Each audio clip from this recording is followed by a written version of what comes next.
സഖാവ് മുഹമ്മദ് യൂസഫ് തരിഗാമി. അദ്ദേഹത്തിൻ്റെ നേതൃത്വത്തിൽ കാശ്മീരിലുള്ള CPM ശക്തമായി പ്രതിഷേധിച്ചു.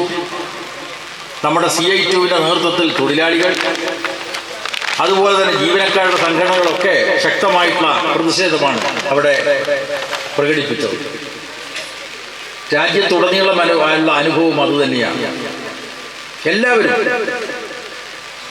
ഈ കാശ്മീരിലെ അതിർത്തി കടന്നിട്ടുള്ള ഭീകരാക്രമണത്തെ എതിർക്കാൻ വേണ്ടി മുന്നോട്ട് വന്നപ്പോൾ എന്താ രാജ്യത്തിലെ BJP ചെയ്തിട്ടുള്ളത്?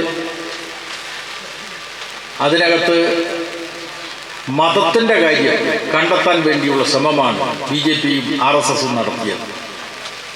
നിങ്ങൾക്കറിയാം, കാശ്മീരിലെ 26 പേര് കൊല്ലപ്പെട്ടല്ലോ. ആ കൊല്ലപ്പെട്ട കൂട്ടത്തിൽ ഒരു കാശ്മീരിലെ ഒരു കുതിരക്കാരനുണ്ട്. ആ കാശ്മീരിലെ കുതിരക്കാരൻ ഈ ഭീകരന്മാർ വന്നപ്പോൾ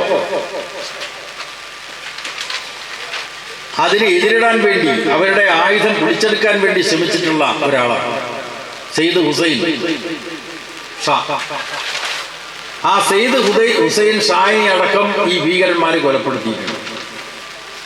അപ്പൊ അതിനകത്ത് മതത്തിന്റെ വിഷയം മാത്രമല്ല ഉള്ളത്, പിന്നെയോ രാജ്യത്തിനകത്ത് ഇന്ത്യ ഗവൺമെന്റിന്റെ ഭീകരവിരുദ്ധ നടപടികളെ അനുകൂലിക്കുന്ന ജനവിഭാഗങ്ങളെ അടക്കം ശത്രുപക്ഷത്ത് നിർത്തുന്ന നിലപാടാണ് രാജ്യത്തിലെ RSSും BJPയും സ്വീകരിച്ചുകൊണ്ടിരിക്കുന്നത്. നിങ്ങൾ നോക്കൂ, നമ്മുടെ കേരളത്തിൽ എറണാകുളത്തെ ഒരു ഗൃഹനാഥൻ കൊല്ലപ്പെട്ടു. കൂടെയുള്ള കുടുംബാംഗങ്ങൾ ആകെ ഭയന്ന് വിറച്ചു നിൽക്കുന്ന അവസരത്തിൽ ആ മരണപ്പെട്ട മലയാളി സഹോദരൻ്റെ മകൾ ആര്യൻ അവർ മാധ്യമങ്ങളോട് പറഞ്ഞു, ഞങ്ങളൊക്കെ ഭയന്ന് വിറച്ചു നിൽക്കുന്ന അവസരത്തിൽ ഞങ്ങളെ രക്ഷിക്കാൻ വേണ്ടി, പരിക്കേറ്റവരെ ആശുപത്രിയിൽ കൊണ്ടുപോകാൻ വേണ്ടി സഹായിച്ചത് കാശ്മീരിലെ 2 മുസ്ലിം സഹോദരങ്ങളാണ്. അവരാ ഞങ്ങളെ സഹായിച്ചത്, അവിടെയുള്ള ഡ്രൈവർമാർ. ആ മുസ്ലിം സഹോദരങ്ങൾ ഞങ്ങൾക്ക് സഹോദരങ്ങളാണ് എന്ന് ആരതി പറഞ്ഞപ്പോൾ ആരതിക്കെതിരായിട്ട് വലിയ സൈബർ ആക്രമണം, മൊബൈലിലൂടെ ആക്ഷേപം, ചീത്ത വിളിക്കുന്ന നിലപാട്, ഇതാണ് BJP സ്വീകരിച്ചത്. ഇത് ആരതി എന്ന മരണപ്പെട്ട ഒരു മനുഷ്യന്റെ മകളുടെ പ്രതികരണത്തെ തുടർന്നാണെങ്കിൽ നിങ്ങൾ നോക്കൂ, ഈ സൈനിക നടപടി, സിന്ദൂർ എന്ന പേരിലുള്ള സൈനിക നടപടി, ആ സൈനിക നടപടിക്ക് നേതൃത്വം കൊടുത്തിട്ടുള്ള സോഫിയ ഖുറേഷി എന്ന് പറയുന്ന ഒരു സൈനിക ഉദ്യോഗസ്ഥ, അവരെപ്പറ്റി BJPയുടെ നേതാക്കന്മാരെ ആക്ഷേപിക്കുകയാണ്. അത് ഭീകരന്റെ സഹോദരിയാണ്. നോക്കണം, പാകിസ്ഥാനെ പാഠം പഠിപ്പിക്കാൻ വേണ്ടിയുള്ള സൈനിക നീക്കത്തിന് നേതൃത്വം കൊടുത്ത സോഫിയ ഖുറേഷി എന്ന സൈനിക മേധാവിയെ രാജ്യത്തിലെ BJPക്കാർ ആക്ഷേപിക്കുകയാണ്. അവരുടെ മതം പറഞ്ഞുകൊണ്ട് ആക്ഷേപിക്കുകയാണ്. അവരാണ് പാകിസ്ഥാനെതിരായിട്ടുള്ള സൈനിക നടപടിക്ക് നേതൃത്വം കൊടുത്ത കൂട്ടത്തിൽ ഒരാൾ. ഒരു മാത്രമല്ല, പിന്നെയോ വേറെ സൈനിക വക്താവ് പാകിസ്ഥാനെതിരായിട്ടുള്ള ശക്തമായിട്ട് തിരിച്ചടി കൊടുക്കാനുള്ള സംരംഭം നടന്നപ്പോൾ സ്വാഭാവികമായിട്ടും യുദ്ധം എന്നുള്ളത് ഒട്ടേറെ മനുഷ്യർക്ക് വിഷമമുണ്ടാക്കുന്ന കാര്യമാണ്. യുദ്ധം വന്നു കഴിഞ്ഞാൽ ഒട്ടേറെ ഭീതി ഉണ്ടാവും, ഒട്ടേറെ നാശനഷ്ടം ഉണ്ടാവും.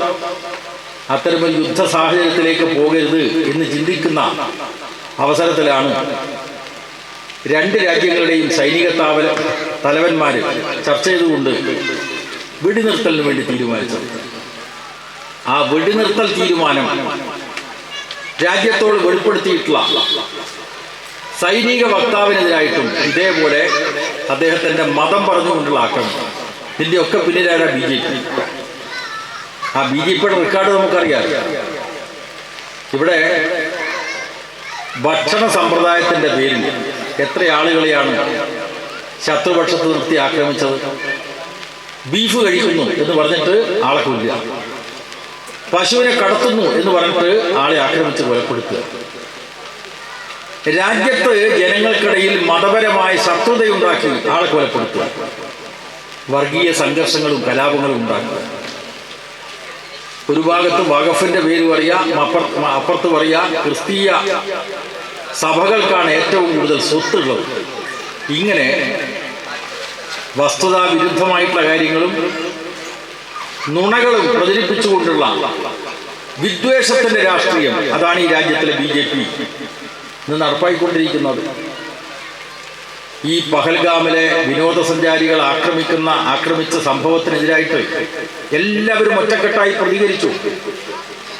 പാകിസ്ഥാന് ശക്തമായിട്ടുള്ള തിരിച്ചടി കൊടുക്കാൻ വേണ്ടി എല്ലാവരും യോജിച്ചുകൊണ്ട് പ്രവർത്തിച്ചു.